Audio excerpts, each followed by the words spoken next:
séries mais legais que eu assisti nos últimos tempos na Netflix vai lançar no dia 25 de abril. Tem relação com DC, com o universo de Sandman, mas não é da forma que vocês estão imaginando. E assim, a Netflix, apesar de estar fazendo um total de 0 questão pra divulgar essa preciosidade, eu vou assumir o papel de marqueteira dos Garotos Detetives Mortos e não vou parar de falar dessa série até conseguir a maior quantidade possível de pessoas pra aderirem ao meu grupo de adoração a essa obra maravilhosa. No final do dia, tudo é reboot de saga, adaptação de game, live action de anime.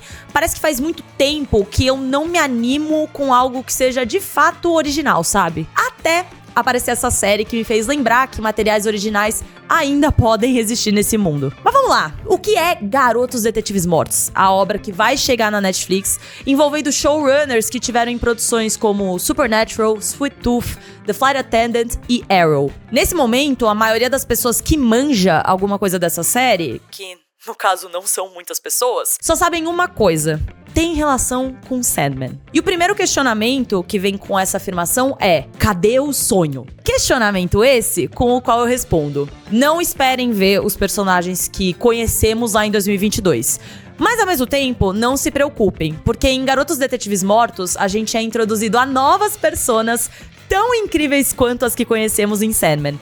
E diga-se de passagem, ainda mais carismáticas. Os Garotos Detetives Mortos são 2 meninos que morreram diante de determinadas circunstâncias, as quais não posso revelar quais são porque spoilers. Mas basicamente, ambos decidem não enfrentar a vida após a morte. Eles tiveram medo de morrer de vez e resolveram viver no plano terrestre, sendo, portanto, fugitivos da morte. Charles e Edwin Payne são os nossos protagonistas. Eles não se conheciam antes de morrer. Na verdade, eles se conhecem em um momento bem inusitado que os aproxima bastante e faz com que a dupla se torne os chamados Garotos Detetives Mortos. Basicamente, 2 fantasmas que solucionam mistérios e casos sobrenaturais.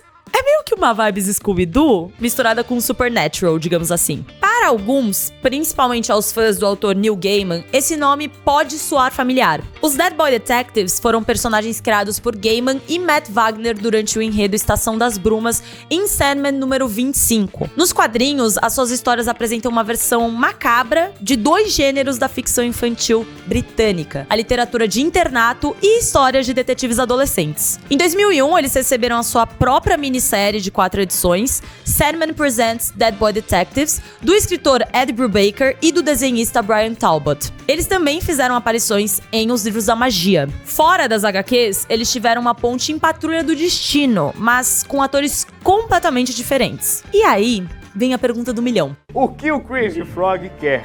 Se o projeto de Dead Boy Detectives começou como um spin-off de Patrulha do Destino, por que diabos a série não saiu no streaming da HBO? Fontes relataram que a série não se encaixava no novo capítulo que os executivos James Gunn e Peter Safran estão construindo para DC. Outro fator para a mudança da série de HBO Max para Netflix é o fato de que a HBO Max não seria capaz de comercializar o programa até 2024. Na minha opinião, oportunidade perdida. A série é divertida, descontraída, original e podia sim abrir essa nova era da DC com frescor, sabe? Bom, mas alguns de vocês devem estar se perguntando: pô, a menina começou esse papo falando sobre originalidade, que fazia falta ter algo que não se pautava em reboot, live action, etc. Mas esses caras já existem, eles estão em Sandman, eles estão em Patrulha do Destino, já até tiveram uma minissérie própria. De fato, o Charles e o Edwin, eles são personagens que possuem um background que foi adaptado.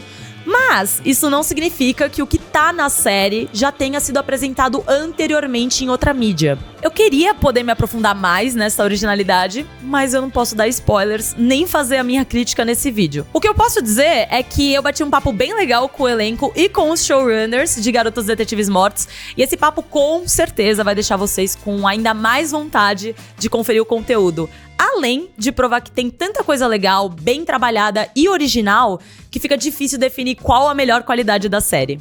E primeiramente, é importante vocês saberem que cada episódio conta a história de um caso diferente. Ou seja, em cada um dos 8 episódios, a gente lida com Charles e Edwin desvendando um novo mistério. Mas a cereja do bolo é que essa dupla dinâmica não é a única responsável por fazer o trabalho investigativo.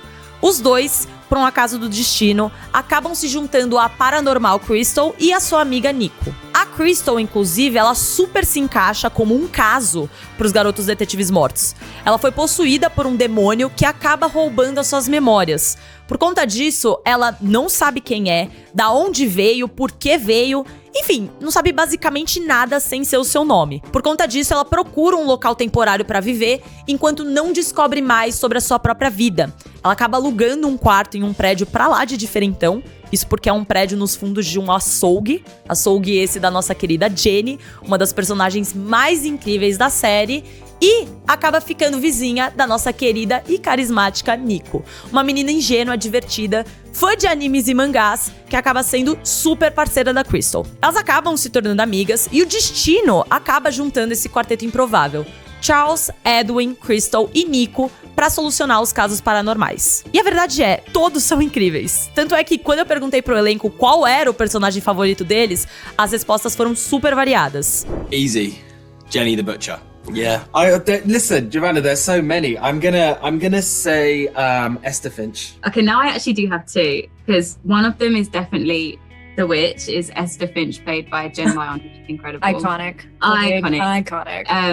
But also Brie, who plays Jenny the Butcher. I just think she's so cool.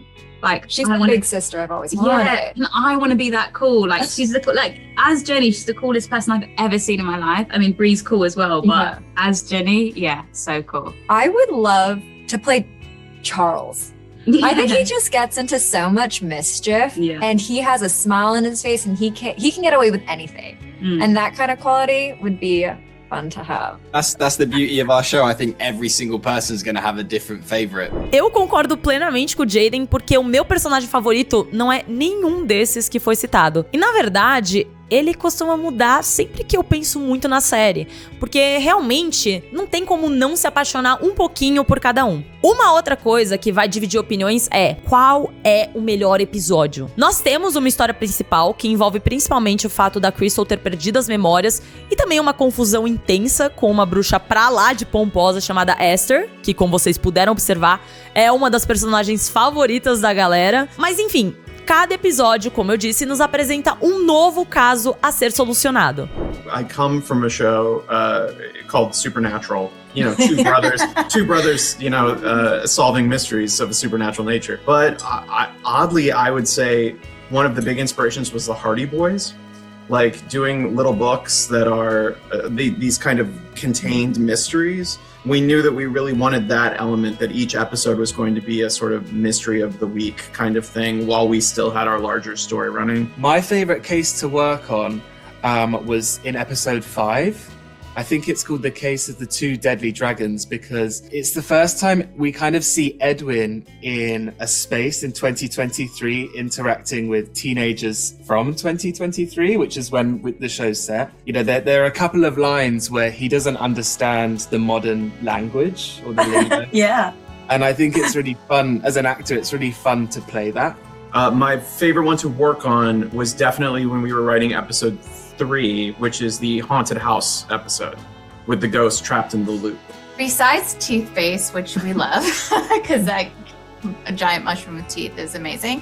I loved the case. I love Brad and Hunter's case because I loved seeing our gang be in a high school setting, and I think that was really fun.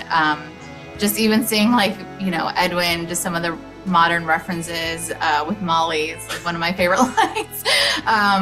Seeing how they interact in a high school setting, because we forget that they all should be in high school, but you know, they have other unfortunate situations happened.